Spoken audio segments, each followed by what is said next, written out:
everyone. It is Thursday morning at like 9 o'clock and we are out going for a walk. So I am going to turn on Love Lives Here by Maria Goff, and so I can start my book that I am reading outside. So I will check in and let you know what I think later. I also finished Evie Drake, but I need to update that later.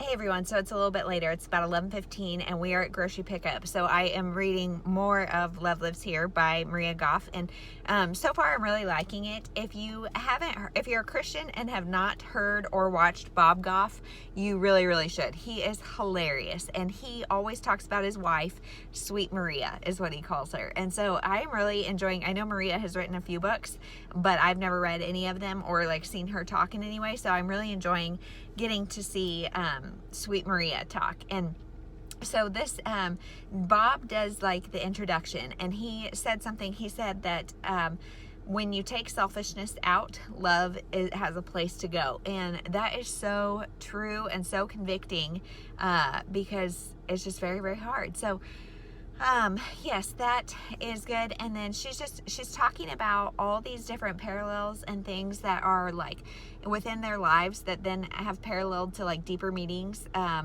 or things about Christ and that kind of stuff. My groceries are almost here. Hold on. Anyway, so she has all these like deep parallels and things about like little stuff, and how little stuff has such a deeper meaning. And I'm just wondering, like, do I need to do more pondering in my life? Or like, how does this happen? Because does she think about that stuff as it's happening? Like, they had a fire at one of their, I guess they have a cabin in Canada or something that they go to every summer, and it burned down. And so there's so many things within that story, within that fire, that she paralleled to bigger things. And then also she's talking about, just all sorts of little things in life. And like I guess her dad was a major like fat shamer and was really cruel to her mother. And so just kind of how she processed that through college and all of that she talked about. And just so many things that I'm like, do the parallels come to her as things are happening, or does she just spend a lot of time reflecting on life? Or like, how do I get these parallels in my head? Because they're really insightful and really great, and something I need to like think more about, I guess. I don't know, but so I'm really enjoying it, and I think it's so far so good. And she has talked a little bit, like mostly it's just Maria talking about things, she within the context of her life. So that kind of includes her family, but not a whole lot. And she talks about comparison, and that is a big one. She also talks about her husband, Bob. Like, Bob is a very outgoing, energetic person. And he's so funny because like he will cry at the drop of a hat, and he's very sensitive. And yet he's like a lawyer. Like, he's like I can't remember what kind of lawyer, but he is like supposed to be this like tough guy, and he's got this heart of gold. And he goes, like, he travels all over the world, Iraq, Syria, that kind of stuff, to start schools. And he's just a very big personality, and very extroverted. And she talks about how she is not. She's introverted. She stays at home. She likes that. Like, she likes to be the anchor, the one taking care of things at home. And how she like had some shame about that at first, and felt like she wasn't as good as he was. And because she's not like that huge personality. And it kind of reminded me of Quiet, The Power of an Introvert in an Extroverted World, because I think we're kind of like, I'm not necessarily an introvert, but that kind of like, introverts are sometimes seen as less than. And so I just love hearing her thoughts and how she has like come to navigate, like, God made us all the way we are and the way we're supposed to be, and nobody is better or more or less or whatever. So far I'm really enjoying this book.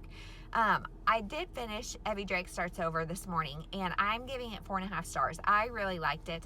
The first 2/3 was definitely stronger for me than the ending part.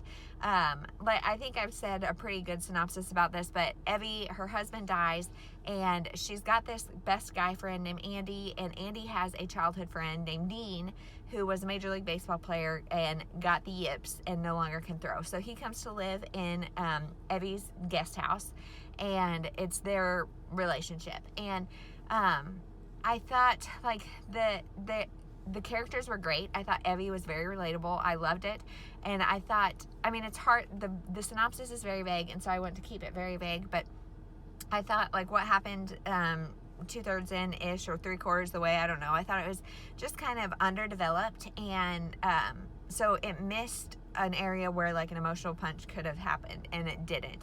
And so for that reason, I gave it 4.5. I still really enjoyed it. I really enjoyed the baseball elements. I overall would highly recommend that book, and I can't wait to talk about it with Kendra and Shelby over on Instagram next week sometime. So yes, that is everything I've read. I'm going to continue reading Love Lives Here. Excuse me. While we're out of the house. And then I don't know what I'll pick up. I think I'm going to, the only thing left, I think, is the book that starts with the. And so I'm going to put that in a, I think I'm going to put all the books that I have as options in a bag and pick the first one. So if I do that, I will record it. And that's what I'll read this afternoon. But we went on a walk this morning. Now we're at grocery pickup at Walmart. I had a MOPS meeting last night, and there's a lot of stuff to do with that. So I think I'll probably work on that this afternoon. Hopefully take a nap. I don't know. I've got big goals. And also, somebody gifted us Purple Carrot meal delivery service for the baby, like after the baby. And I got an email that it was coming yesterday, and it never came. And then like it says my credit was used, but we didn't ever get anything, so I'm gonna have to call and deal with that. For those of you who have done meal delivery services, do you like them? Like Blue Apron, that kind of thing. We are vegetarian, and so we got a Purple Carrot and a Sunbasket, so we get to try 2 different ones. But so far, I'm not impressed with Purple Carrot. But anyway, I will stop yammering on, and we'll talk to you later. Okay, so these 3 books are my choices for the challenge of a book that starts with the in the title. And so I'm also going to double down and make it the first book I touch. And so I'm going to have Jeremy mix them up, and none of these 3 were the ones on my TBR. And the reason is because these 3 are all on Scribd. And so I want to use as many credits as I can before the month is up. And my month, I think, is on the 28th. So I want to read one of these via Scribd. And so now I'm going to walk away, shut my eyes, have Jeremy mix them up, and then I will touch one of them. So mix them up. Mix them up? Yep. Eyes closed? Eyes are closed.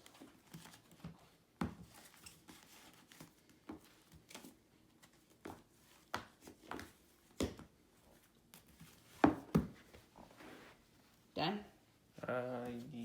Yes. Okay. Now what? You're well. Am I filming good? No. Okay, maybe. Give me the camera. Yeah. There we go. Okay. Okay. Now they're sort of in front of you and down. Okay. So we've got The Vineyard by Barbara Delinsky. The light is not good in here, but Probably should turn the light on. The Vineyard. Everyone, so it's Friday, yay, Friday at like 8:45 in the morning, and I just thought I'd get on and let you know I started The Vineyard last night, as you saw Jeremy pick and me pick or whatever, and I'm about a third of the way through, and I'm not sure. I think this is my 15th Barbara Delinsky book, and I'm kind of thinking she's just not the author for me. This one is so far okay. It's about a man and woman who run this vineyard, and they've been like lifelong friends, and they are now in their like 80s, and they're getting married. And so the book starts with hearing the woman's 2 children's perspectives, and then it's this other girl who's got a 10-year-old daughter, no husband, doesn't know her dad, I think, and so she thinks maybe she's a part of this family, and so she goes to work for this vineyard. Like, it's really confusing. There's a lot of characters, and now she's there in the vineyard. The guy's son works and runs the vineyard, so I think it's going to be the romance between them. But it's just really, like, it was a lot of, and we have not seen the woman's kids at all since the very beginning. Like, they had the first chapter or whatever, and so it's a lot of characters, kind of confusing, but I think it'll all come together. So far this is okay. Ainsley's downstairs eating breakfast with Jeremy, and then I think we're going to go take a walk, maybe, so I can listen to more of Love Lives Here outside of our house, depending on what Annie does. If she falls asleep, we might stay inside, and then, because like a walk is like an ace in the hole for getting Annie to go to sleep, so I like to save it for when she's really grouchy, and so if she's already asleep, we might stay in the house and do some stuff in the house. I don't really know. So today I also have the chiropractor at 11:30, and then that's really it. So we'll just kind of be hanging out, seeing what we can get into. And I slept terrible last night, and it's kind of my own fault because Ainsley was so hard to wean off the swaddle.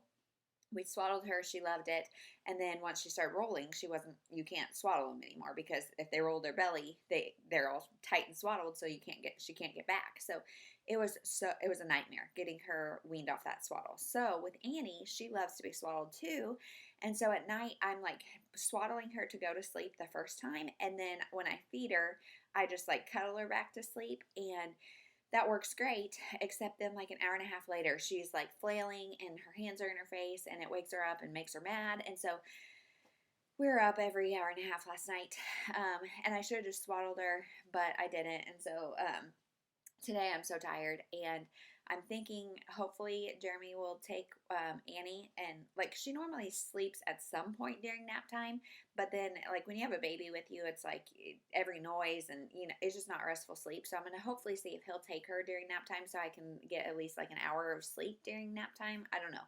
We'll see how the day goes. I will update you when I have more of either Love Lives Here or the Vineyard to talk about. So this is one of those mom has an idea and it's a winner until it's not, because we've been blackberry picking, and we've been here for like maybe 20 minutes, and Ainsley has to go to the bathroom. So we are rushing back to the storefront, and Jeremy's in there now with her going to the bathroom, and I'm in the car with Annie, and we probably all have chiggers up to our knees because it's very, I think I told you it rained a ton at the beginning of this week, so there's a bunch of stagnant water, long grass, and so Ainsley of course is like, carry me. So okay, she's hopefully gonna be good, because I think if we get chiggers, no big deal, but if she's itching all the time, that's gonna be terrible. So now she's going to the bathroom, and then we'll go back out to the fields and pick a little bit more, because they're like really overrun with weeds and that kind of stuff, and like there's a lot of beetles. So it's an experience, and it's fun, and we're doing it.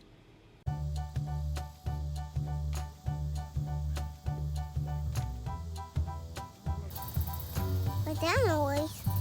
Here's some up there. You see some? You're right. And they are covered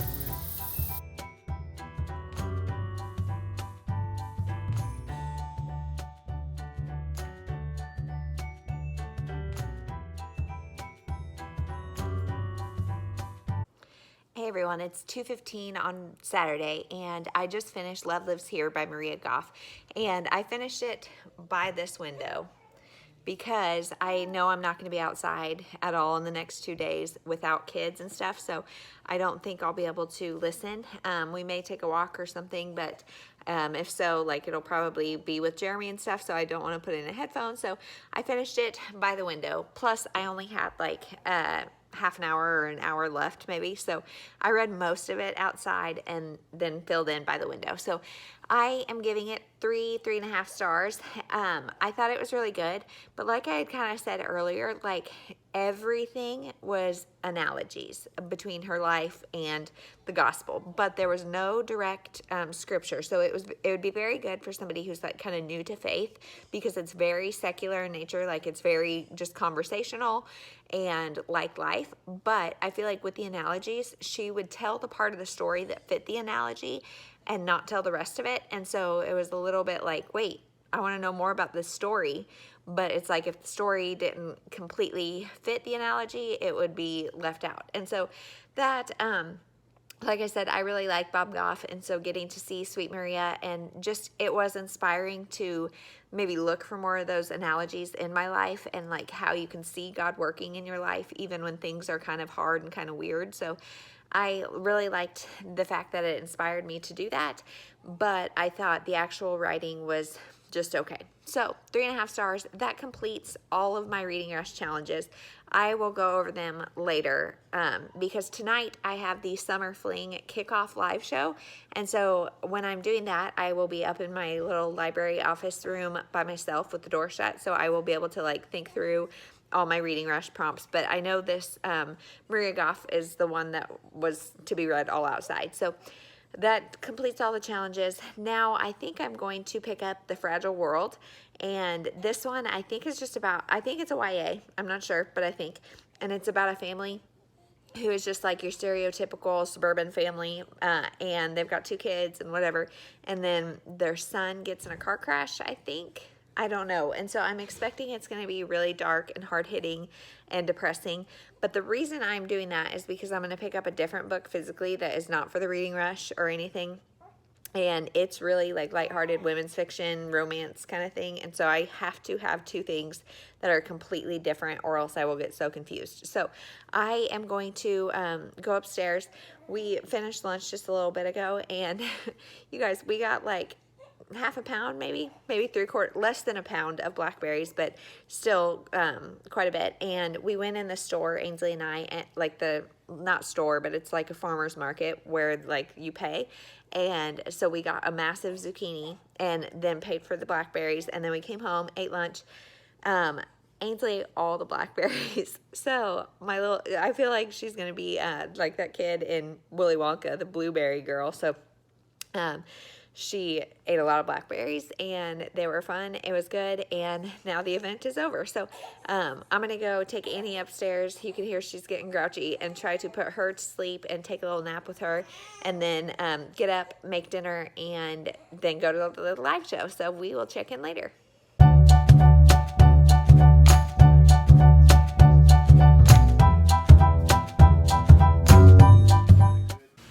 Hey everyone, so we are at my parents' pool, so I'm going to try to make this kind of quick, but I finished The Fragile World today, and I'm giving it 3 stars. I thought it was okay. I can't really put my finger on what I didn't love about it, but it's about a suburban family who their son dies. He gets killed in like a freak kind of hit and run accident, and then it's basically just the family kind of dissolving after this, and like just all of the grief, and then it turns into like a thriller. So it's kind of a YA thriller Lifetime movie mix, and so I thought it was okay. I liked the representation of therapy. I liked how they kind of had to work through stuff, and it wasn't just super easy. There's journaling talked about. There's all sorts of different strategies, so I thought that was good. I can't really put my finger on why I didn't like it. It's 430 some odd pages, so that's part of the reason I think it really needed to be edited down, because it got kind of slow at times, and it was just a little bit too long. So let's see. Let's go over the reading rush and how I did. So the first one, read a book of a cover that matches your birthstone. So that was Evie Drake Starts Over. My birthstone is an emerald, so that had green. Then read a book that starts with the word the. I did The Vineyard by Barbara Delinsky and The Fragile World. Then read a book that inspired a movie you've already seen. Pay it forward. Read the first book you touch was The Vineyard by Barbara Delinsky. Then read a book completely outside of your house. I did Love Lives Here by Maria Goff. I did the majority of it outside, and then the last hour by my window. Read a book in a genre that you've always wanted to read more of, and I did The Mistletoe Secret by Richard Paul Evans, and that is a Christmas book, and I always want to read more Christmas books. And then 7 is read a book that takes place on a different continent than where you live. So I did I Heart Paris by Lindsay Kelk. So that is my reading rush wrap up. I really loved it. Thought it was so fun. Life-wise, let's see, yesterday I think I updated right before nap, and then during nap I went and did, there's like a 3-mile loop around our neighborhood that ends in like a hill that, I kid you not, is like straight up. And so I've never wanted to do it in the double stroller, so I did it by myself, and it felt really good. I did just a fast 3 miles, and so I was so sweaty, and it's so hot. Like right now it's heat index of 105, so it was really miserable, but felt like so good. It was the first time I've been out by myself kind of doing a run of any sort post-pregnancy, and so it felt really, really good. Really liked it. And then I came home, and I don't really know what I did, but I think I finished, or I read part of The Fragile World. And then today we have done church, and then we got some, they're like crocheted balls that look like water balloons, and so you fill them with water and then you throw them and stuff. So we did that after lunch, and then Ainsley went to take a nap, but then Annie woke her up. So I made cookies while she did that, and then she got up, and now we're at the pool. So we're gonna be here for like 45 minutes, and then go home. And tonight is Sabbath snacks, which is just all sorts of random snacks for dinner, and so that is awesome. No cooking. And yeah, that's it. So that's the reading rush. And if you participated, please let me know. If you read any of the books I read, let me know. All the things. I lost 2 clips during this week, and so I'm just trying to patch it together with what I've got. So bear with me. I promise next week will be better, and I hope you guys have a wonderful week, and we'll talk to you later.